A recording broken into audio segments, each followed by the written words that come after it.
Nicola Lotta e Martina e Marco hanno curato questo spazio che è faticoso ma molto bello. Adesso vediamo se restiamo qua i prossimi giorni, non ci spostiamo, loro non vogliono spostarsi, ma secondo me se ci mettiamo sulla strada ci sta più gente, ma Nicola, che è un esteta, non sopporta questo fatto di spostarci da questo posto perché è bellissimo. Adesso vediamo chi vince. La persona che vi presento adesso è da quando abbiamo iniziato a fare il Settembre dei Poeti che, diciamo, abbiamo pensato che dovesse assolutamente venire, perché se c'è in Italia una persona che rappresenta, come dire, il poeta andante, il girovago, il senza casa, il perditempo, il cazzaro o sugazzieri come si dice in sardo, è lui, un uomo che cammina per Milano e prende appunti scrivendo versi, poesie. Mi verrebbe anche da dire che è amico di un grande cantautore italiano, perché sono sicuro che da questa amicizia sono venute fuori anche di molte delle canzoni di Vinicio Capossela. Poi non so se gli fa piacere che si dica, però è importante perché molte volte si sono presentati al pubblico, perché ripeto, secondo me da molte delle loro sbronze sono venute fuori cose belle che abbiamo ascoltato anche in musica. Adesso non beve più. No, si fa accompagnare stasera da un pianista di Bitti che infatti si chiama Bandinu in maniera molto conseguenziale, Omar Bandinu, che è anche un cantante dei tenores e quindi è doppiamente benvenuto, sia perché è un cantante dei tenores e sia perché accompagna stasera un grande poeta, Cinaschi.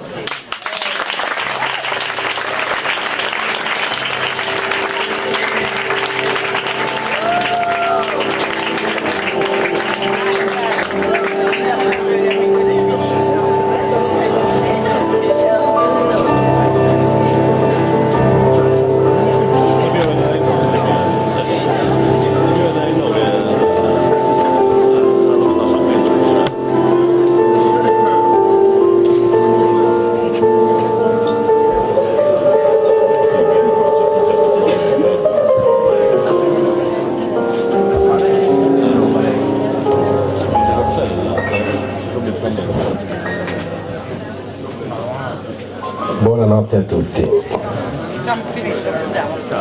Allora, eccoci qua, finalmente, dopo tanto tempo. Lo spettacolo che portiamo in giro è considerato come un recital fatto di poesie e canzoni e considerazioni intelligenti. Poesie, musiche e considerazioni intelligenti. Per quanto riguarda le musiche, se ne occuperà il maestro Omar Bandinu.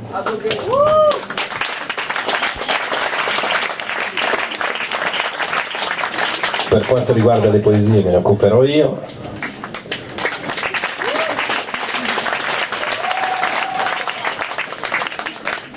E per quanto riguarda le considerazioni intelligenti, cerchiamo di giocarcene subito due, una, due, tre, quelle che vengono in mente, così abbiamo sistemato anche chi vuole le considerazioni intelligenti. La prima che mi viene in mente è un paese che come il nostro nella merda, è giusto che vada a rotoli.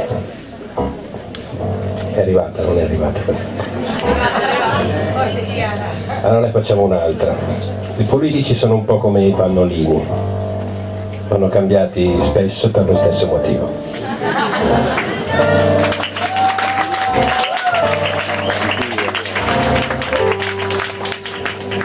Quello che spinge me e altre persone che ho conosciuto come me è a scrivere della vita, per la vita, e la curiosità. La curiosità è un po' la chiave di tutto, è quella molla, è quella spinta che ti porta a essere, quando c'è, a 50 anni, a 40 anni, quello anzi è quella spinta che ti porta a essere a 20 anni quello che già poi sarai a 40. Invece quando non c'è questa curiosità ti può portare solo ad essere a 40-50 ancora quello che eri a 20, e vuol dire che non hai fatto nessun tipo di progresso. E quel tipo di curiosità attecchisce molto di più, non so per quale motivo, nei non luoghi, nei posti dimenticati, nelle periferie del mondo, Ed è dalla periferia che io vengo. Solo che sopravvivere in periferia è stata una grande scuola. I miei compagni delle medie sono per il 50% sottoterra e l'altro 50% sta ancora sopravvivendo, chi dentro e chi fuori. Ho avuto la fortuna di avere dei buoni maestri, sottopagati, che mi hanno avvicinato a Steinbeck, alla poesia francese, alla letteratura in genere facendomela amare. Ho amato persino Plutarco e le sue vite parallele quando avevo 10 anni. E tra scuola di vita e scuola dovuta, il giorno che mi imposero di fare la comunione, io mi ricordai di Plutarco e domandai al prete: ma Don Carlo, a chi devo confessare i miei peccati? A Dio o agli uomini? A Dio, figliuolo, a Dio, rispose il prete. Ma allora, veramente, Don Carlo, con tutta la stima e il rispetto che posso avere per lei, davvero, si levi dai coglioni. E me ne uscì. E me ne uscì dalla chiesa, sputando l'ostia e in preda ai colati di vomito. Iniziava la mia strada verso il peccato, ma del resto, chi è senza peccato non ha un cazzo da raccontare.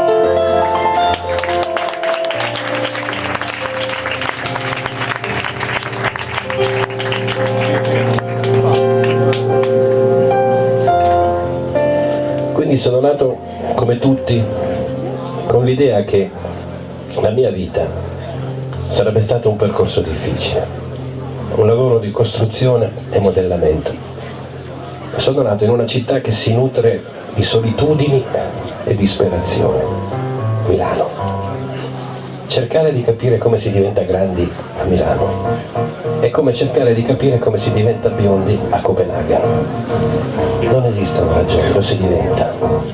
È come vivere a Maranello con in testa l'idea della velocità, solo che la pista non ti regala albe o tramonti da ricordare, ma solo giornate da trascorrere. I profumi sono anonimi, come le facce. Le facce sono incredibilmente fiere perché guardano l'Italia dall'alto.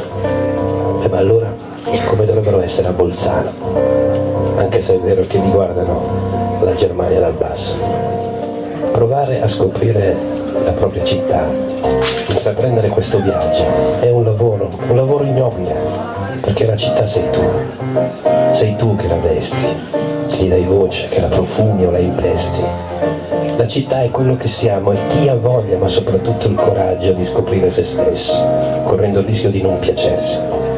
Possiamo cambiare città, ma non possiamo cambiare la nostra impronta. Uno dei pochi aspetti piacevoli che mi fanno partire dalla mia città è la consapevolezza che poi ci devo tornare. Ed è meraviglioso tornare a casa. Milano, ti amo, come si ama il ricordo della prima puttana, come si ama sempre chi non ti corrisponde. Quindi vai a fare il culo, amore mio, non mi somigli per niente.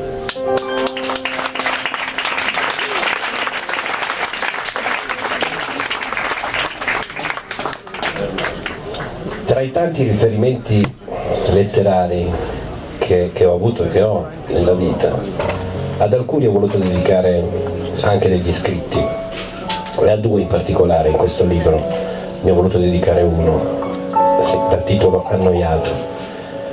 I due personaggi in questione sono stati dei grandi maestri di vita per come l'hanno condotta. Il primo è Primo Moroni, che è un personaggio che ha nobilitato la città di Milano con il suo entusiasmo e con la sua voglia di pedagogia. E il secondo è Pierpaolo Pasolini, che ha illuminato il paese con la sua voglia di pedagogia. E a loro ho dedicato questa poesia. Ho visto danzare l'intelligenza, l'ho vista danzare tra archivi librari una squadra di calcio. Passeggiate veloci con scarpe da ballerino raffinato, con un passato da cuoco. Ho visto la stessa intelligenza tenere a bada l'arroganza ignorante con un sorriso armato di esperienza e con i pugni sollevati per sostenere le cadute di stile. Ho visto la stessa intelligenza credere nell'evoluzione dell'uomo e nella rivoluzione del pensiero. E poi l'ho vista difendersi dalla politica per arrendersi al destino. Ho visto massacrare la poesia, l'ho vista massacrata dalla confusione sessuale e da una vecchia Alfa Romeo. L'ho vista massacrata nelle condanne del degrado urbano e nelle celebrazioni postume.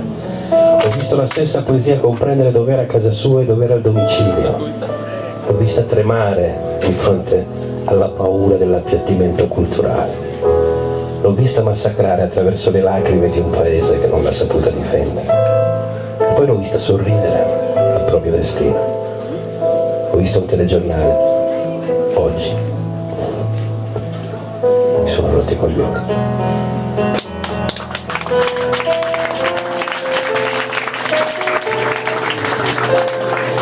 Consigli per l'anima.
Sempre a proposito di riferimenti letterari, il più grande di tutti per quanto mi riguarda è italiano e sono cresciuto con lui, ho imparato il mestiere di vivere grazie a lui.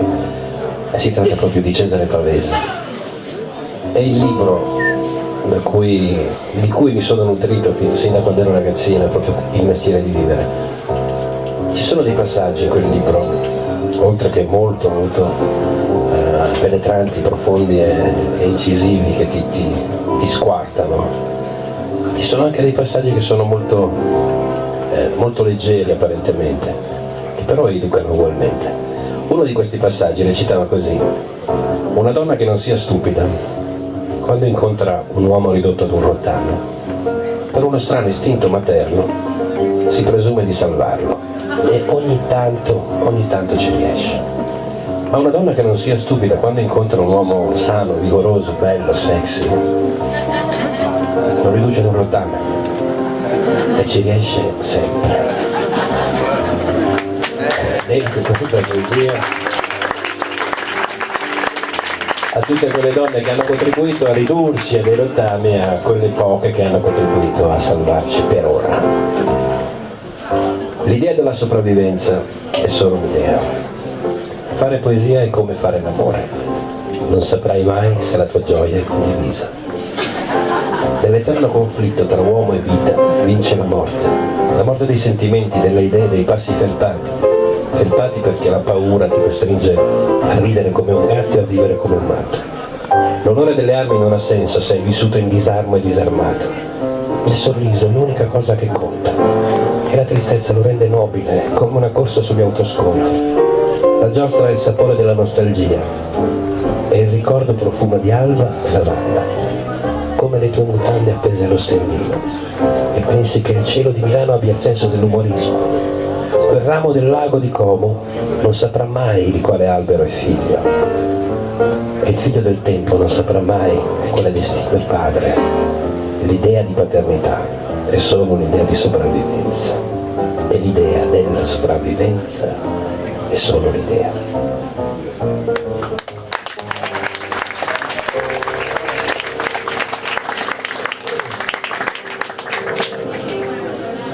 E mentre spremiamo un'arancia, di là la lavatrice canta e l'acqua della doccia ci riscalda i pensieri. La vita si offre così attraverso uno schermo di persuasione E mentre c'è chi guarda il sole aspettando la luna, c'è chi si guarda intorno aspettando un segnale. Basterebbe guardarsi dentro e intristirsi per il continuo bisogno di eroi. Da quando ci impediscono di bere e di fumare e ci istruiscono sull'alimentazione sana e seguono i nostri passi, le nostre conversazioni per paura che ci facciamo male. È lecito domandarsi se ci sia vita su Marte. Quando chiudiamo la porta, che noi si sia dentro o fuori, ricordiamoci che niente è grande come le piccole cose. E quando incontriamo qualcuno che ci sembra non sappia quello che dica, in realtà sta semplicemente dicendo quello che sa.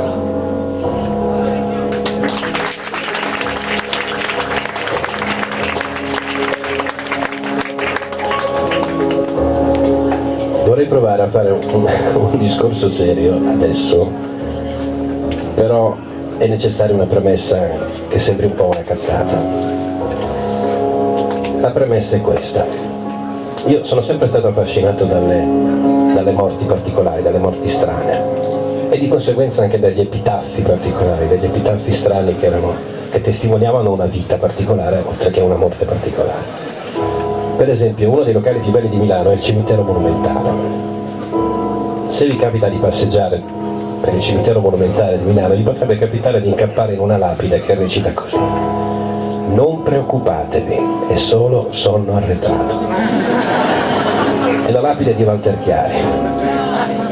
Ce n'è un'altra pronta, mi auguro il più tardi possibile, pronta per il verano, che reciterà così: non escludo il ritorno. È la lapide di Franco Califano, è già pronta.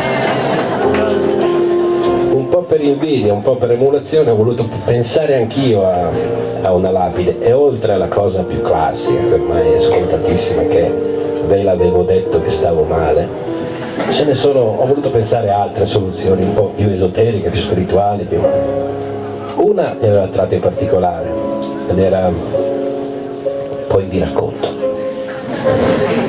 però era troppo pretenziosa, perché un giorno mi è arrivata l'illuminazione.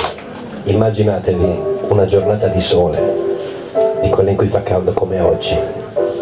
Una delle poche persone che mi ha voluto bene, che viene a trovarmi al cimitero e si piazza di fronte alla lapide e gli leggerà: mi fai ombra.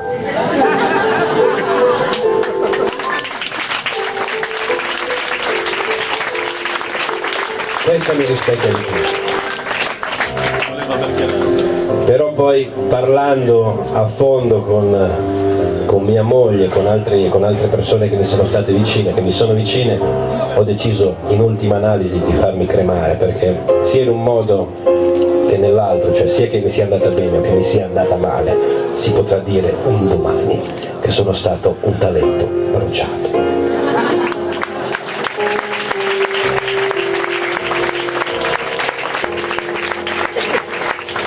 Questo invece, dopo questa premessa leggera, è il mio discorso serio con la morte.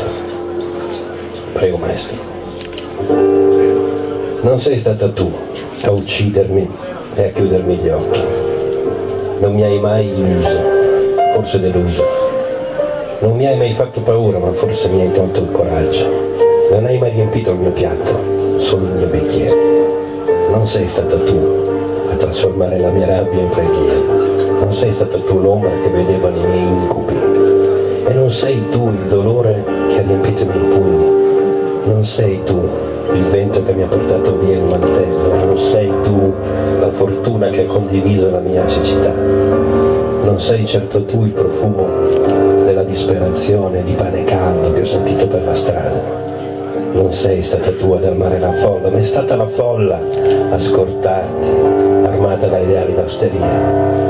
Non sei tu quella madre orfana di un figlio, non sei tu il custode del palazzo della saggezza, non sei tu quell'odio che mi ha spinto ad amarti e quell'amore che mi ha spinto ad odiarti, non sei tu niente di tutto questo, perché tu non sei niente, tu non esisti, ed è proprio per questo che ti ho amato e odiato, non sapendo chi sei.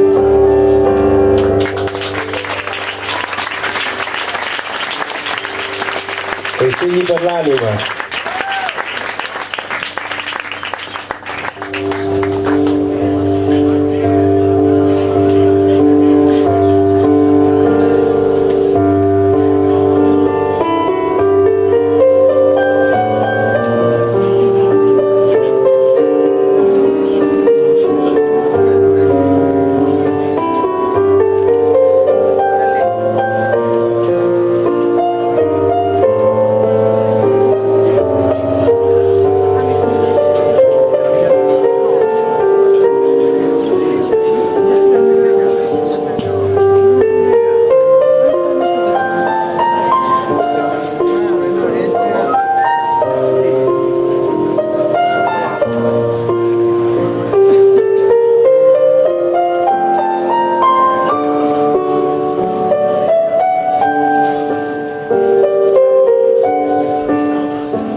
Adesso proviamo a entrare nel mondo della notte. Ad ogni latitudine la notte è sempre la stessa, il suo profumo non cambia quasi mai. E di notte le sirene della polizia e quelle delle autoambulanze squarciano i sogni che stavo facendo. E allora mi alzo, vado in bagno e osservo la trasformazione della birra. Torno a letto che è ormai quasi mattina e i rumori sono diversi ma non attenuati. Le voci sono infantili, la rabbia è adolescenziale, la rassegnazione matura. Il mondo continua a girare, nonostante tu abbia voglia di scendere ogni tanto. Di giorno si alternano sole, nuvole, di notte si alternano luna e ubriachi.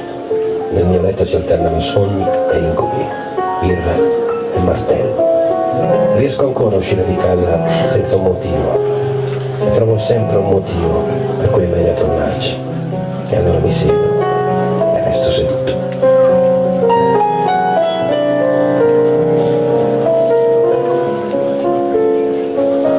E mentre tutto questo accade, arrivano loro, le nuvole. Arrivano come se niente fosse, senza domande. Si fanno guardare e piangono. Che brutta cosa le nuvole. Piano piano girano il mondo, senza intervenire, senza mai appoggiarsi. E che brutta cosa il cielo, mantiene le distanze, regalandoti illusioni. Tiene sempre due porte aperte, ma non ti invita mai. E che brutta cosa la luna, sempre pronta a mostrarti il culo, con un sorriso a metà. Che bella cosa la vita, fatta di brutte cose che la rendono viva. Che strano tutto il resto, visto che non so che cosa cazzo sia.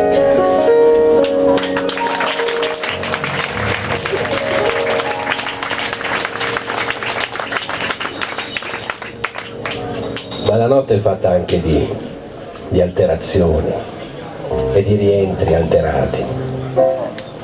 E rientri alterati possono prenderti in vari modi, malinconicamente, schizofrenicamente, euforicamente. Questa è la storia di un rientro alterato euforicamente. Rientrai a casa completamente sorridente, sorridevo alla toppa, sorridevo alla chiave. Sono entrato in casa, sorridevo allo specchio, ho sorriso alla porta che quando l'ho chiuso. Sono andato in bagno, ho sorriso allo sciacquone, ho sorriso alla tazza, ho sorriso al bicchiere. Ho sorriso alla luce quando si è spenta, quando si è accesa, ho sorriso al cuscino, alla macchina da scrivere, al soffitto. Mi sono addormentato sorridendo a me stesso e mi sono svegliato sorridendo al soffitto, sorridendo al cuscino, sorridendo alla macchina da scrivere. E arrivai di là in cucina, sorridendo a mia nonna, che stava preparando quella che per lei era la cena e per me il pranzo. E gli dissi in piena euforia: nonna, ma se io fossi più alto, più magro, biondo e con gli occhi azzurri, sarei più credibile. E mi ha guardato un po', comprendendo un po' no, e mi disse: ma che ti importa? Non lo sai che chi ha gli occhi azzurri ha la testa piena d'acqua? Mi rattristai immediatamente, andai in camera, indossai la giacca e completamente triste uscì di casa e mi avventurai verso il mestiere più antico del mondo, il barista. Perché mentre entravo pensavo a quello che mi aveva appena detto mio nonno e ai miei occhi marroni.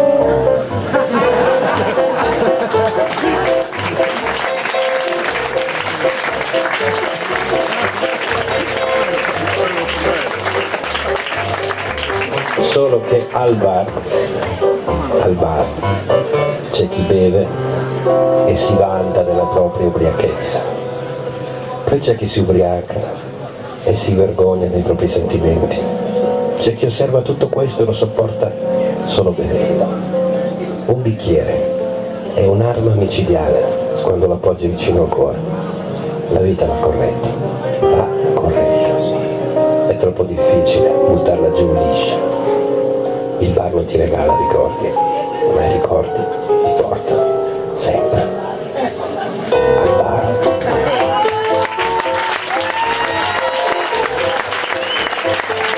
Consigli per l'anima.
Ho cominciato a ridere degli uomini severi, dei momenti storici, delle forme di arte moderne.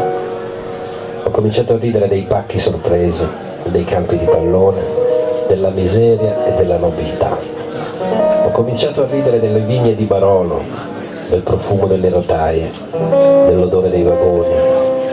Ho cominciato a ridere delle notizie porta a porta, della vita che si nasconde, della nobiltà, della miseria. Ho cominciato a ridere, ero stanco di piangere.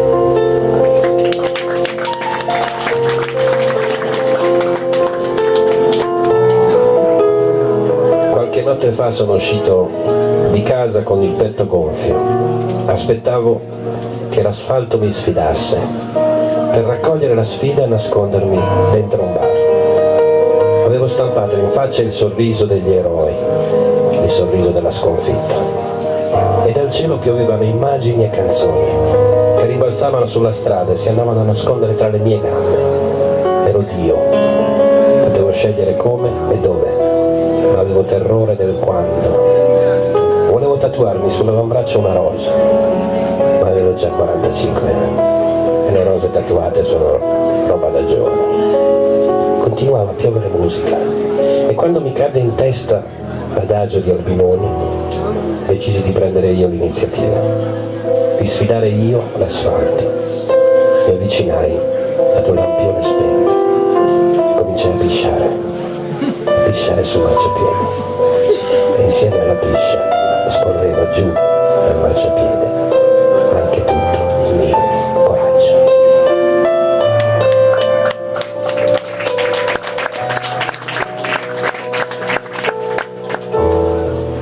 Tutti, ma proprio tutti, hanno cielo, stelle, nuvole, sole, alberi, foglie, fiori, tramonti, albe, musica, cani, gatti, uccelli, pesci, frutta, verdura.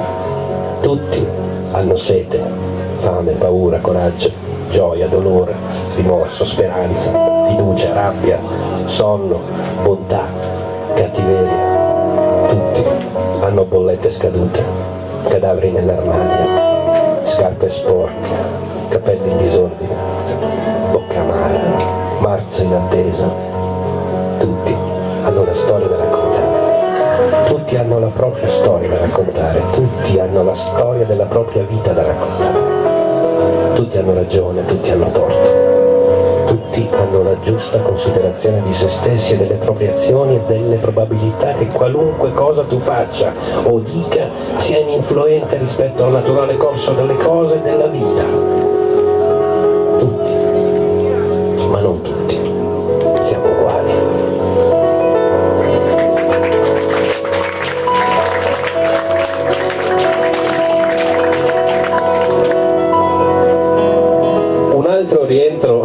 di quelli alterati di cui vi parlavo prima. Questa volta mi aveva preso schizofrenicamente ed ero convinto di essere un'altra persona. Sono rientrato a casa convintissimo di essere Piero Ciampi. E allora ho cominciato a mandare a fanculo la toppa, a mandare a fanculo la chiave, a mandare a fanculo lo specchio.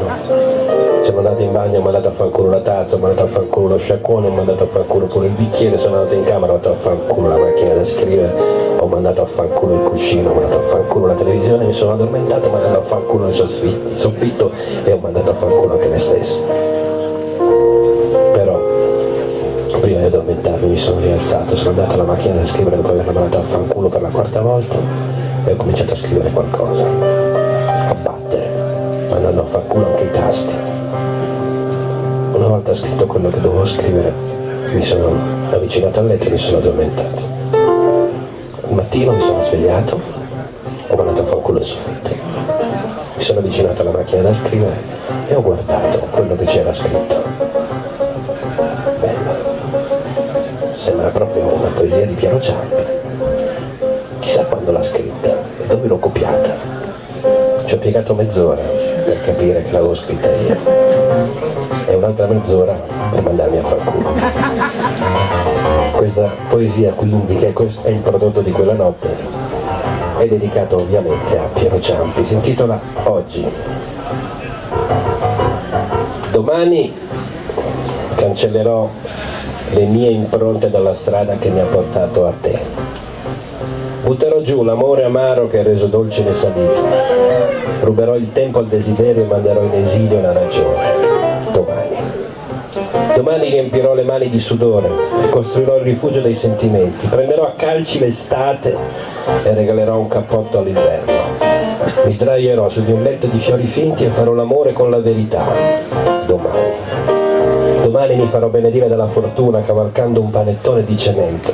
Porterò occhiali da sole per nascondermi dalle nuvole. Camminerò a braccia aperte per coprire le distanze. Domani. Ma oggi farò di tutto per evitare di incontrarti.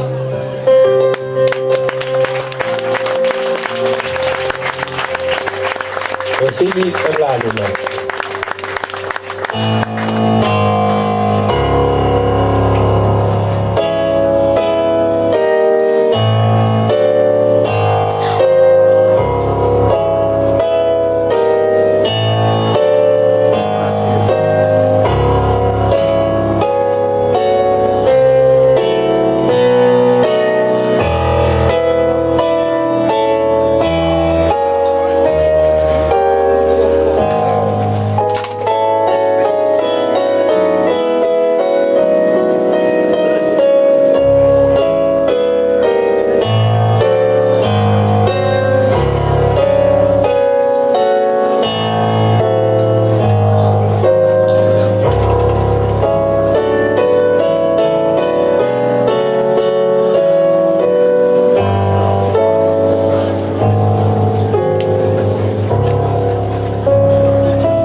Una delle domande che mi sento fare più ricorrenti è: perché ti chiamano Cinaschi?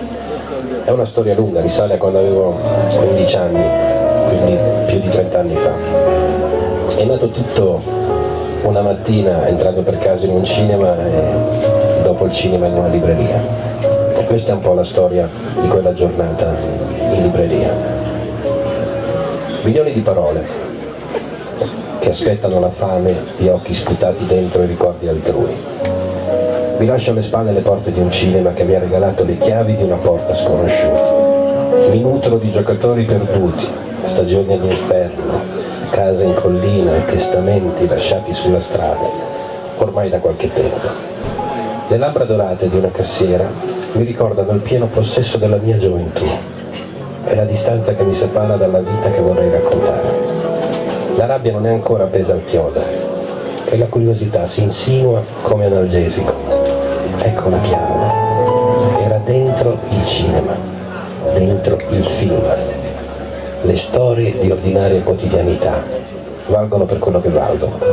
La vita va presa come viene, senza farle capire la necessità dell'amore corrisposto e coltivare il culto del silenzio quando non si ha niente da dire. C'è sempre chi ha qualcosa da dire, pochi hanno da dire qualcosa. Prima di uscire trovo il libro che stavo cercando. Lo nascondo dentro i pantaloni all'altezza dei genitali. Esco. Lascio alle spalle le porte di una libreria o di fronte alla strada. Per molti è stato un furto di identità, per me identità di veduta.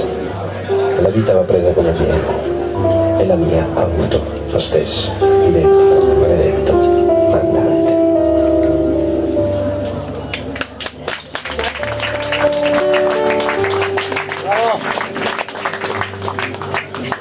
Avete mai provato a pensare al contrario, parlare al contrario, camminare al contrario, ascoltare la musica al contrario? Sono tante le cose che si possono fare al contrario, alcune meno dolorose, altre tipo fare minzione al contrario, defecare al contrario, a qualcuno potrebbe anche piacere. L'altra notte mi sono acceso una sigaretta e dietro la brace rossa della sigaretta ho visto la punta e ho visto la faccia di Charlie Parker.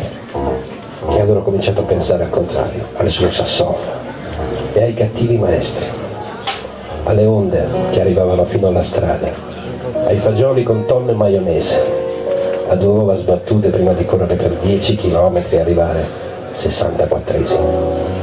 Ai rumori di fondo, al silenzio della neve, al gesso che disegnava le piste sul marciapiede, al muro della fabbrica davanti alla finestra, agli aerei sopra la testa, alle urla notturne del poeta professore, tutta colpa dei giapponesi, al mio primo furto, alla mia prima sbronza, alla mia prima puttana, al mio primo amore, all'ultima volta che ho pianto da ridere, all'ultima risposta che ho dato, agli scherzi fatti al destino, alla fortuna che ho declinato e agli occhi dentro un posacenere, ai baci dati all'asfalto. E per un attimo, solo per un attimo, avrei voluto tornare indietro.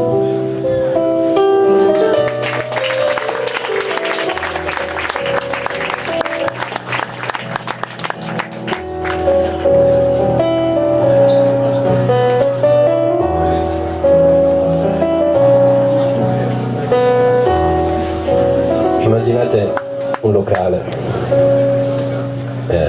il bancone di un locale,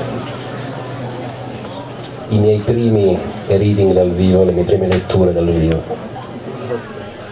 quindi situazioni fumose, ancora si poteva fumare dentro, ancora si poteva bere dentro.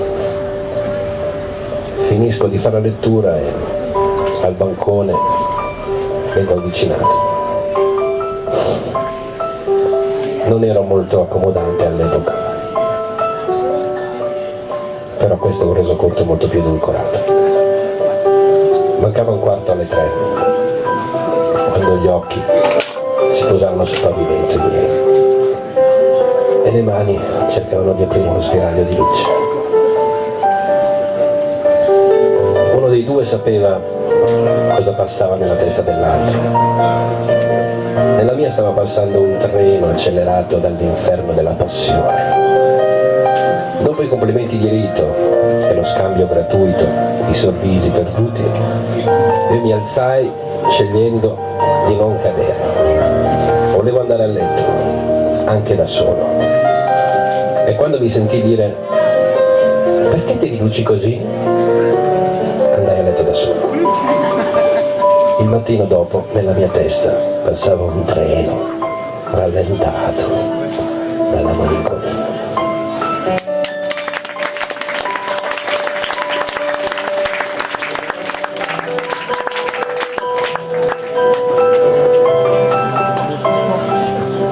Immaginate una città qualunque, una strada principale, una finestra di quelle dei piani bassi, quelle con le inferriate.